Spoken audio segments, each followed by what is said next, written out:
The bass from the speakers vibrated through the walls of the old Brooklyn brownstone, mixing with the laughter and chatter of 30 people crammed into the living room.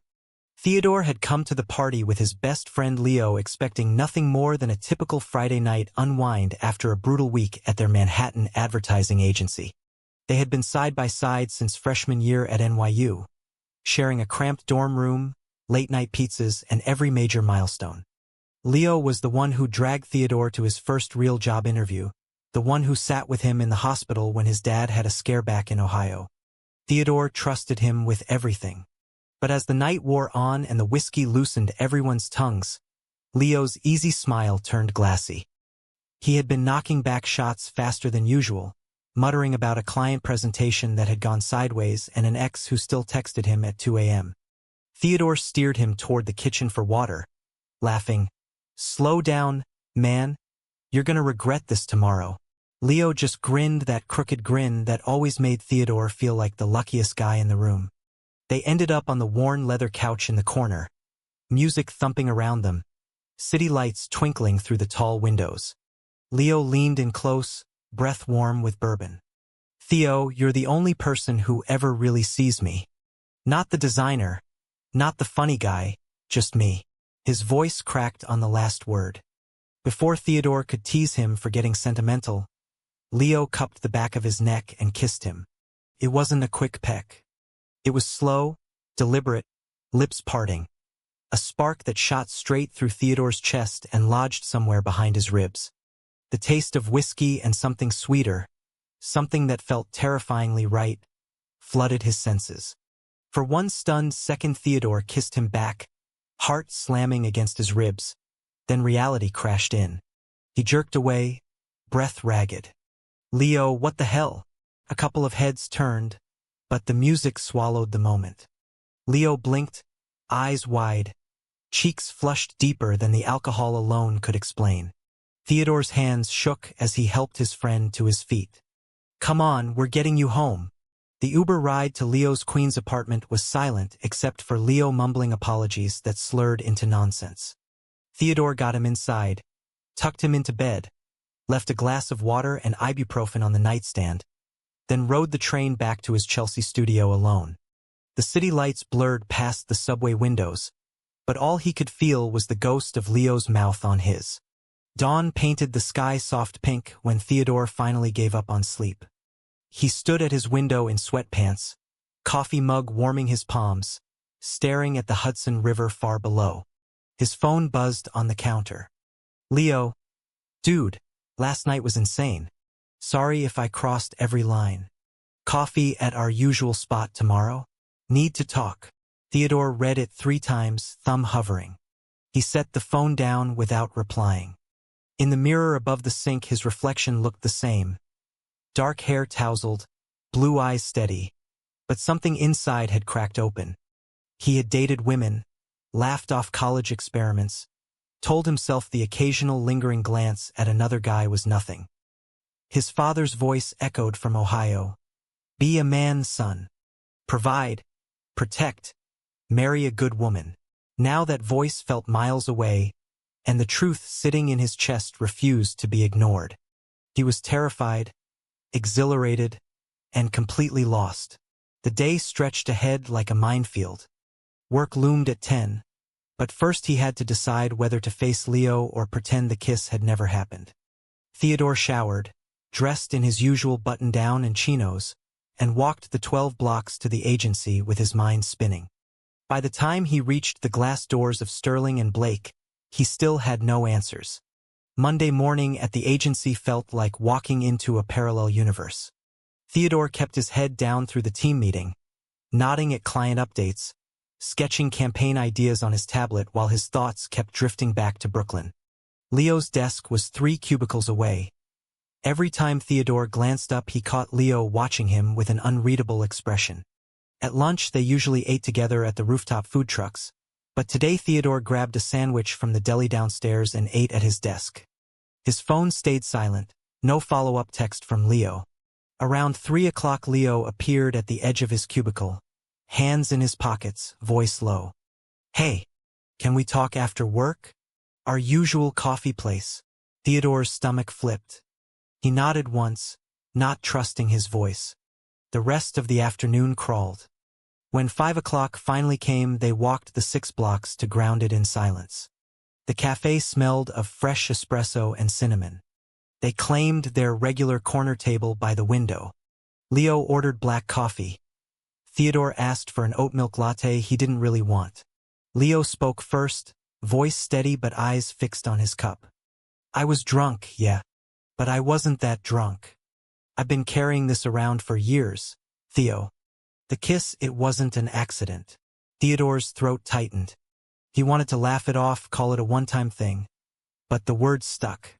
Instead he said, Leo, we've been best friends since we were 18.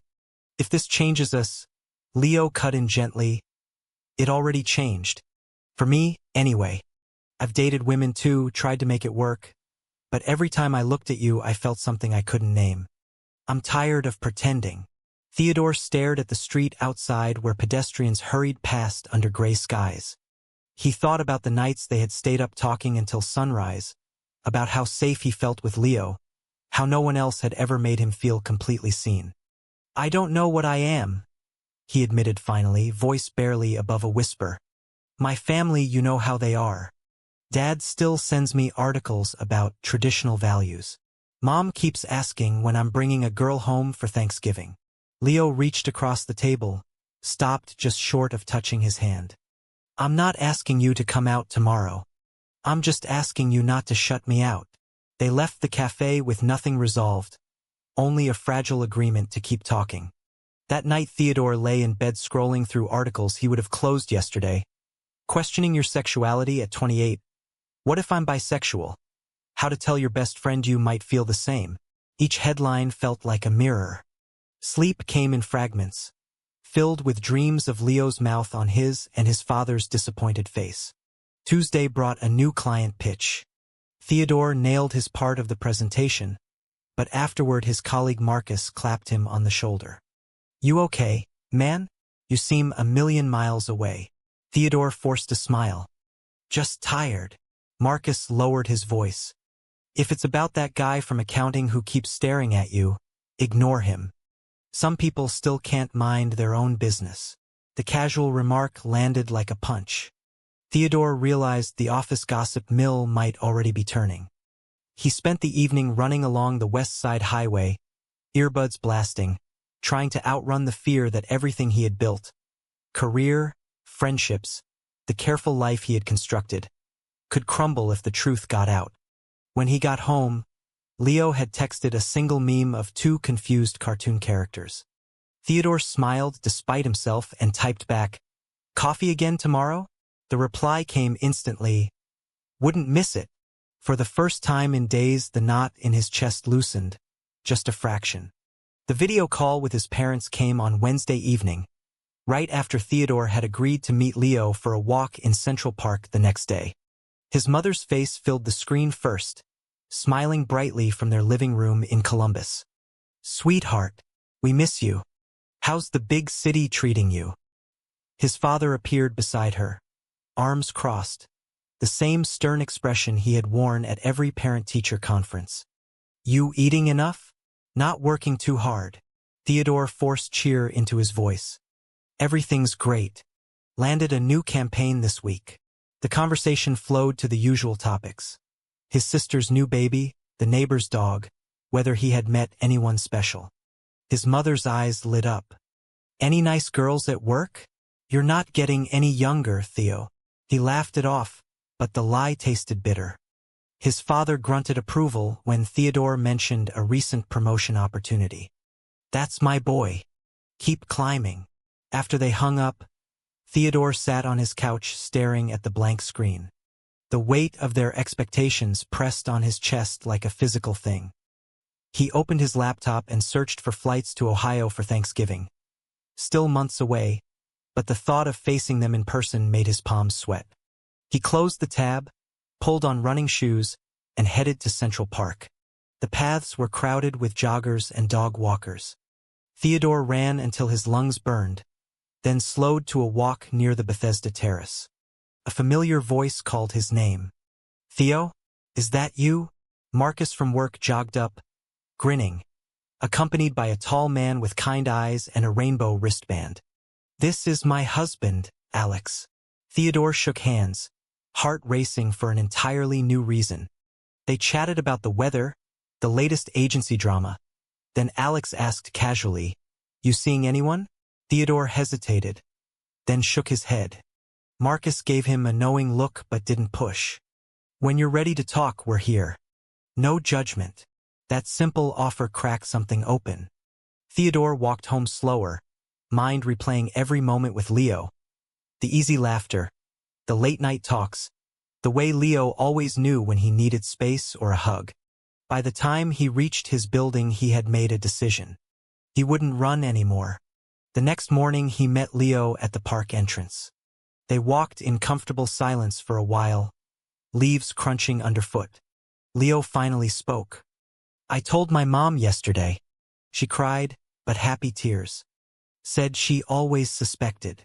Theodore stopped under a large oak. "I'm scared, Leo. Scared of losing everything.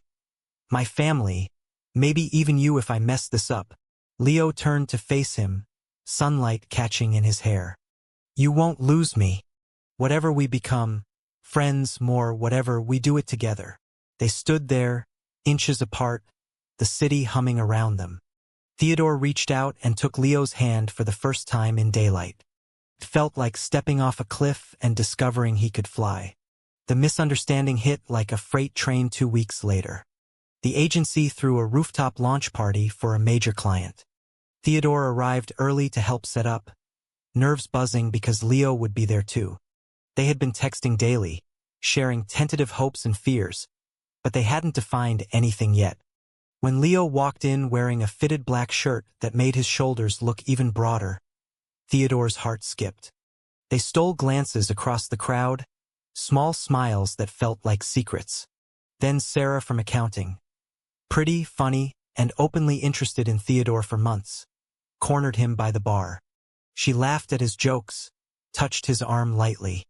Theodore was polite, nothing more, but from across the roof Leo watched the entire exchange. Later, when Theodore finally broke away and found Leo on the terrace, the air between them had changed. Leo's jaw was tight. "Looked cozy over there." Theodore frowned. "She's just a colleague. You know that." Leo laughed bitterly. "Do I? You've spent years dating women to keep everyone happy. Maybe last night in the park was just you trying to be nice." The words landed like slaps. Theodore stepped closer, voice low. "You kissed me first, remember? And now you're accusing me of playing games." Voices rose. A few co-workers glanced over. Leo turned away. "Maybe we should go back to being just friends. Safer that way." He left before Theodore could respond. The next 3 days were hell. Leo called in sick. Theodore threw himself into work, but every campaign brief reminded him of late nights they had brainstormed together. On Friday, he showed up at Leo's Queen's apartment unannounced, heart in his throat. Leo opened the door in sweatpants, eyes red. "What do you want, Theo?" "I want you to stop assuming the worst," Theodore said, stepping inside. "I'm terrified too. My dad would disown me. My mom would cry for weeks. But I can't pretend anymore. That kiss woke something up, and I'm not going back to sleep." Leo stared at him, then pulled him into a hug that felt like coming home. They didn't kiss that night, just sat on the couch talking until sunrise. About fears, about family, about the future they might build if they were brave enough. When Theodore left at dawn, he felt lighter than he had in years. The misunderstanding had almost broken them, but instead it forged something stronger. Thanksgiving arrived with a blizzard and a plane ticket Theodore almost canceled 3 times. He flew to Columbus anyway, suitcase heavy with secrets. The family dinner was the usual chaos. Cousins arguing football, his mother piling food on plates, his father asking about the promotion. Halfway through pumpkin pie, his sister pulled him aside in the kitchen. "You've been different since summer. Quieter. Is everything okay?" Theodore swallowed hard. "I met someone. It's complicated." She searched his face, then smiled softly. Whoever it is, they're lucky. Just be happy, Theo. Life's too short. That small acceptance gave him courage. On the flight home, he drafted a message to his parents but deleted it. Instead, he called Leo from the airport. I want to tell them. Not yet, but soon. Will you be there when I do? Leo's voice was warm. Always. Meanwhile, Leo faced his own storm. His younger brother had come home from college struggling with depression, and the family leaned on Leo for support. One night, Leo broke down on the phone. I feel like I'm failing him, and I'm scared if I come out fully it'll add more stress. Theodore listened, then booked a train to Queens. They spent the weekend cooking, watching old movies, and talking through the fear. Theodore realized sacrifice wasn't always grand gestures. It was showing up when it was hard. He canceled a big client dinner to stay with Leo, choosing their fragile new connection over career points. By Christmas, they had survived their first real test. Leo met Theodore's college friends who already suspected and welcomed him with open arms. Theodore attended Leo's family holiday gathering, sitting beside him at the table, their hands brushing under the cloth. Small steps, but each one felt monumental. The inner conflict hadn't vanished, but it no longer controlled him.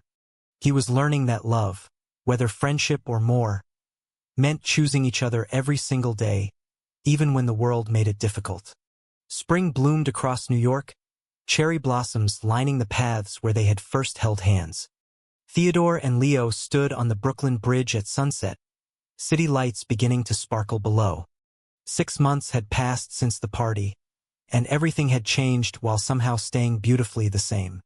They had faced awkward family questions, office whispers, and their own lingering doubts.